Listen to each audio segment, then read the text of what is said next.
হ্যাঁ, নিম পাতা খাচ্ছে তো।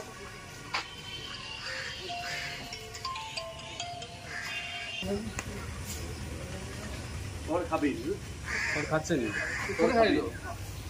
খায় তাহলে সেখানে কোথায় টাইপের কাঁটা জিনিস আছে স্যার, ওই যে কাঁটা আছে তোর রকম ইয়ে আছে, সেই কাঁটা দেন হয়ে আছে আনতে হবে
ফোন নাম্বারটা বলো।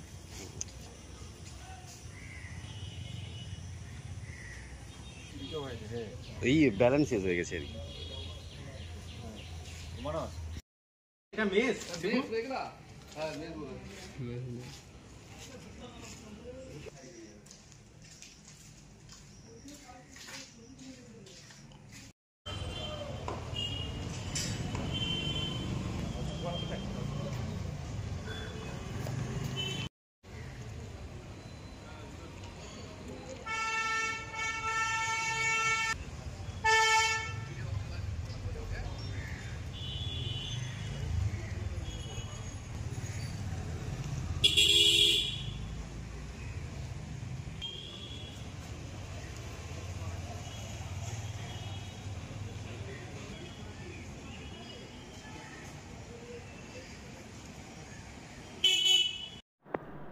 আমি সুব্রত দাস, আমি পিএফএ অর্থাৎ পিপল ফর অ্যানিম্যালসে সক্রিয় সদস্য। আমাদের সংগঠন মূলত প্রাণী সুরক্ষা এবং প্রাণী সুরক্ষা আইন নিয়ে কাজ করে। গতকাল অর্থাৎ 1 জুন 2025 আমাদের কাছে একটি স্পেসিফিক ইনফরমেশন আসে যে হলদিয়ার সুতাহাটা নামক জায়গার উত্তর বাসুলিয়াতে বেশ কিছু উটকে নিয়ে আসা হয়েছে শুধু রাজস্থান থেকে বিক্রি এবং বাংলাদেশে পাচারের উদ্দেশ্যে। আমরা তৎক্ষণাৎ পূর্ব মেদিনীপুর জেলা প্রশাসনকে জানাই এবং তারপর সুতাহাটা থানার বড়বাবু মিস্টার সৌমিত্র ঘোষকেও এই ঘটনাটি জানানো হয়। এবং আমি ধন্যবাদ দেব পূর্ব মেদিনীপুর জেলা প্রশাসন তথা মিস্টার সৌমিত্র ঘোষকে, যারা অত্যন্ত দ্রুততার সাথে উটগুলোকে উদ্ধার করেন পাচারের আগেই অথবা কাটা পড়ার আগেই। উট রাজস্থানের রাজ্য পশু তথা উট কাটা বা উটের মাংস সম্পূর্ণ ভারত দেশে সম্পূর্ণভাবে নিষিদ্ধ।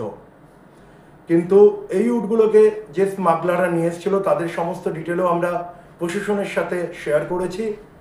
আশা রাখবো এই ক্রিমিনালসদের এগেনস্টেও আমাদের প্রশাসন অত্যন্ত কঠোর পদক্ষেপ নেবে যাতে ভবিষ্যতে এই ধরনের ঘৃণ্য অপরাধকে ঘটার আগেই আটকানো সম্ভব হয়। আবারও আমি পূর্ব মেদিনীপুর জেলা প্রশাসনকে অনেক অনেক ধন্যবাদ আমার তরফ থেকে এবং আমাদের সংগঠনের তরফ থেকে।